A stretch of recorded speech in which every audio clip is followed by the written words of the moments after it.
Welcome to TG24 TV. నేను సుమలత. నెన్నెల ఆవడం గ్రామంలో పోచమ్మ తల్లి విగ్రహం ప్రతిష్టాపన మహోత్సవం ఘనంగా నిర్వహించారు. గ్రామస్తులు భక్తి శ్రద్ధలతో సాంప్రదాయబద్ధంగా మహిళలు పోచమ్మ బోనాలతో ఊరేగింపుగా వెళ్లి మొక్కులు చెల్లించుకున్నారు. గ్రామస్తులు ఇతరుల సహకారంతో నూతనంగా పోచమ్మ తల్లి గుడి నిర్మించి దేవతలను ప్రతిష్ఠింపజేశారు. పోచమ్మ తల్లి ప్రతిష్టాపనతో పాటు మధురపు పోచమ్మ, పోతురాజుల విగ్రహాలను ప్రతిష్ఠింపజేశారు. మేకలను కోసి సహభక్తి భోజనం చేశారు. శని ఆదివారాల్లో పోచమ్మ గ్రామ కొలుపు కార్యక్రమం ఉంటుందని కమిటీ సభ్యులు తెలిపారు. కార్యక్రమంలో పోచమ్మ తల్లి కమిటీ సభ్యులు, గ్రామస్తులు, యూత్ సభ్యులు పెద్ద ఎత్తున పాల్గొన్నారు.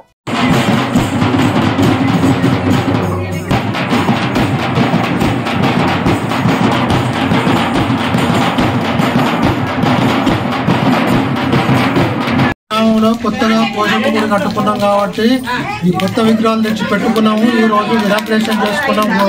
అంబానాలతోటి ఘనంగా చేసుకున్నాము. గ్రామస్తులందరూ బోనాలతోటి పెద్ద ఎత్తున ప్రజలందరూ దేవుని దగ్గరికి వచ్చిండ్రు.